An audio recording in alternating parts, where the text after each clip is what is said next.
तरीका होता है, जैसे कि 10 to 15, 15 to 20, 20 to 25, 25 to 30, 30 to 35 ऐसा होना चाहिए। लेकिन यहाँ 10 to 15 है, ठीक है, 5 का गैप है, 15 to 20 है, यहाँ 20 to 25 होना चाहिए, जबकि यहाँ 20 to 30 हो गया। फिर यहाँ 30 to 35 होना चाहिए था, यहाँ 30 to 50, यहाँ 10 है, इसका वाइट जो है वो 10 है, इसमें 20 है, इसमें 30 है, ये बैलेंस नहीं है। तो ऐसी परिस्थिति में जब आप हिस्टोग्राम बनाना चाहेंगे तो आपको एडजस्टेड फ्रीक्वेंसी डालना पड़ेगा। फ्रीक्वेंसी, और ये क्या होता है इसको आपको सीखना पड़ेगा। एडजस्टेड फ्रीक्वेंसी ये बहुत जरूरी है, बिना इसके काम नहीं होगा, है ना। आप सबसे पहले एडजस्टेड फ्रीक्वेंसी निकालेंगे। तो आइए एडजस्टेड फ्रीक्वेंसी के लिए पहले हम फॉर्मूला लिखते हैं।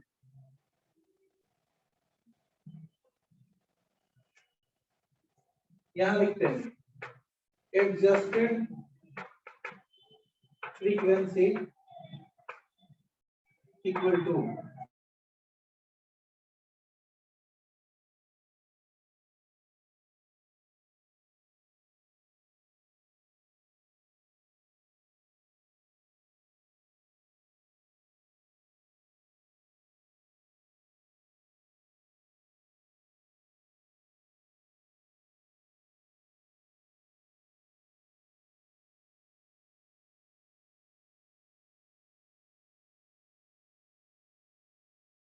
मिनिमम क्लास साइज तो एक पूरे डेटा के लिए एक ही होगा, मिनिमम 5 है, इसके लिए भी, इसके सबके लिए 5 होगा। इस क्लास की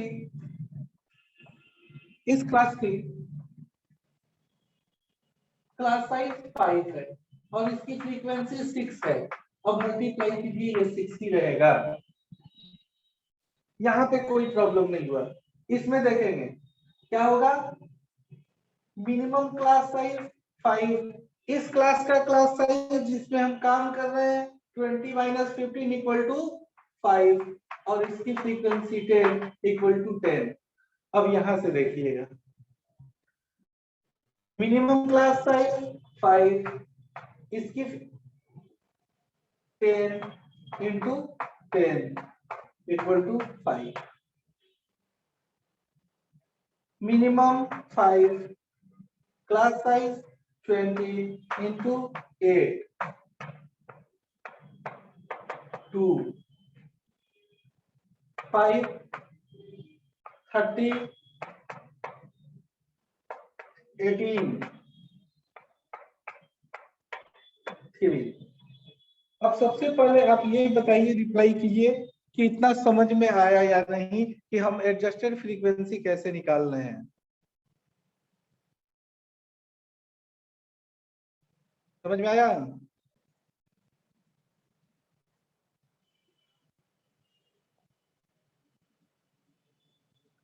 हम एडजस्टेड फ्रीक्वेंसी के लिए जो फॉर्मूला यूज किए हैं, minimum class size divided by class size of this class into its frequency, इसी फॉर्मूला को यूज करके हम सारे जितने भी डेटा हैं सब में क्या करेंगे कि एडजस्टेड फ्रीक्वेंसी निकाल लेंगे। अब हम स्टार्ट करेंगे हिस्टोग्राम बनाना। बच्चों बस चेंजिंग क्या आएगी, जो पहले मेरा तरीका था वही रहेगा, 80 तक लेके जाना है, 0, 10, 20, 30, 40, इधर इसको हटा देते हैं, 50, 60, 70, 80, ठीक है। 10 to 15, 10 यहाँ, 15 इन 10 और 20 के बीच होगा। इसको कितने ऊपर लेके जाना है, 6 हाइट तक, ठीक है। 1, 2, 3, 4, 5, 6, 7, 8, 9, 10।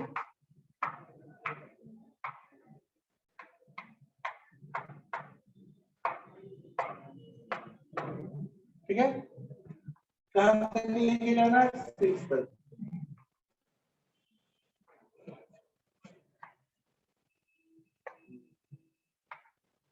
ठीक है, दूसरा दूसरा हुआ 15 to 20 10 तक, 15 to 20 10 तक।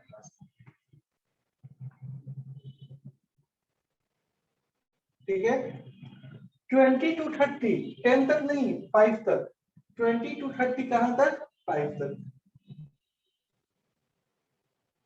ठीक है, और उसके बाद 30 to 50 2 तक, 30 to 50 सिर्फ 2 तक।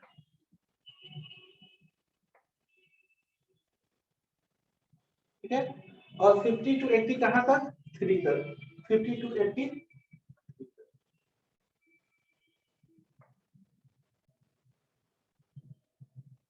ये हुआ,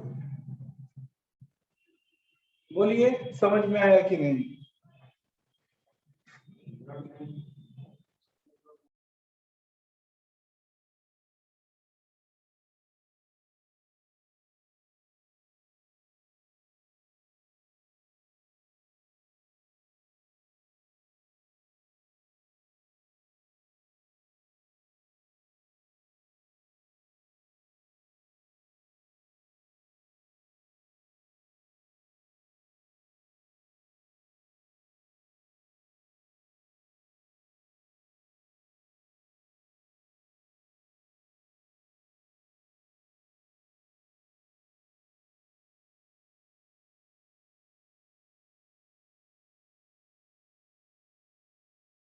तो अच्छा, इसमें इसमें एक स्पेशलिटी है, ये जितने रेक्टेंगल्स हैं देखो, ये खाया पिया नहीं है पतला, ये खाने पी के घर से मोटा ताजा है ना। सबका एरिया निकालो भाई, यहाँ से लेके यहाँ तक 5 यूनिट, और हाइट इसकी है कितनी, 6 यूनिट। 6 5 जब 30 सेंटीमीटर हो तो सेंटीमीटर या यूनिट का स्क्वायर। इसका एरिया कितना हुआ, 30 यूनिट के स्क्वायर। अच्छा, इसका एरिया निकालते हैं ना, इसका हाइट 50, तीसरा एरिया निकालते हैं, क्योंकि 20 to 30 बेस 30 10 हो गया, और हाइट कितनी हो गई, 5 थी ना, हाँ 50। चलिए 1 2 3 का हो गया, इसका एरिया निकालते हैं, 20 into 2 40, और कौन बचा, 30 into 3 30 into 3 इक्वल टू 90। ये प्रत्येक का एरिया लिखा हुआ है। ठीक है,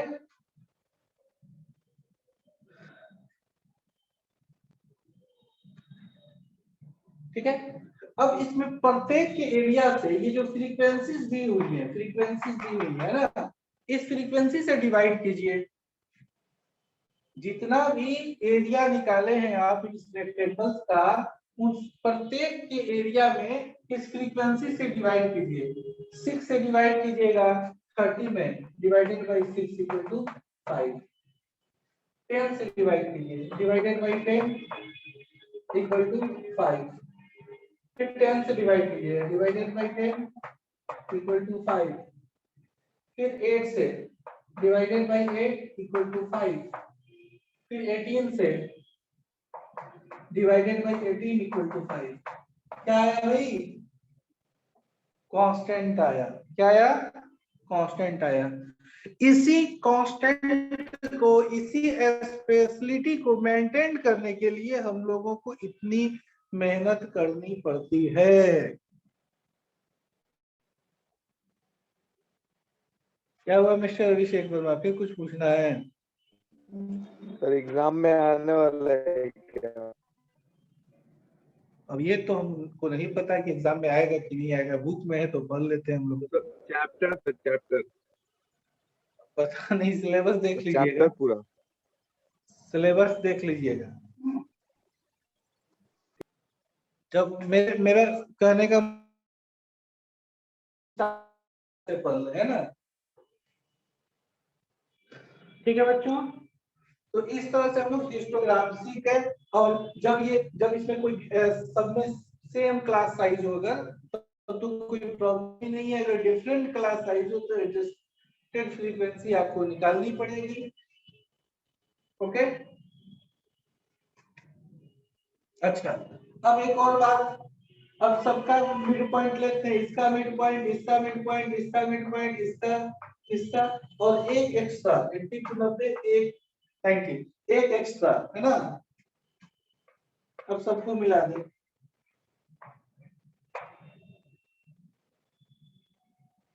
ये क्या बन गया? फ्रीक्वेंसी पॉलीगन बन गया। क्या बन गया? Frequency polygon.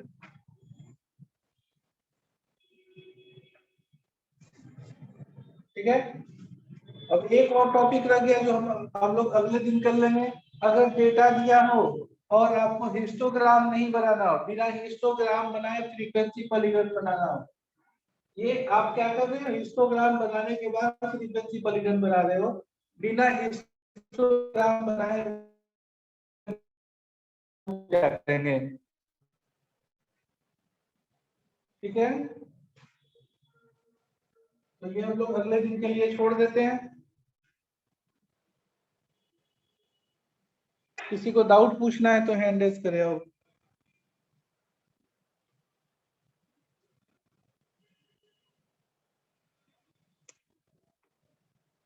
किसी को कोई डाउट नहीं है?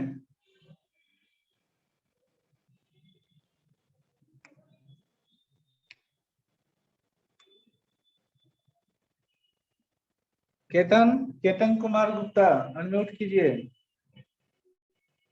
Yes sir. समझ में आया बुआ?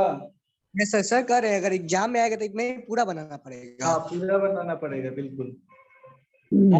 आपको सिर्फ ये छोड़ देना होगा, ये शो नहीं करना होगा, ये सिर्फ समझने के लिए। और सिर्फ अगर हिस्टोग्राम बनाना होगा तो ये जो लास्ट में लाइन खींचे हैं जिसको हमने फ्रीक्वेंसी पॉलीगन कहा है, वो नहीं बनाना होगा।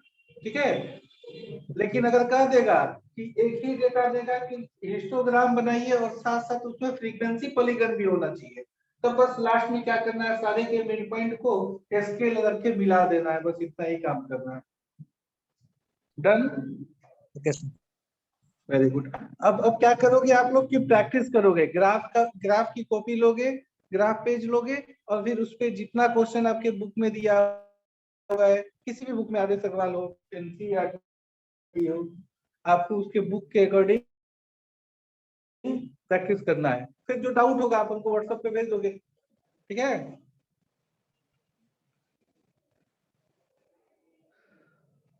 शिवांग सिंह अनम्यूट कीजिए, मिस्टर शिवांग सिंह।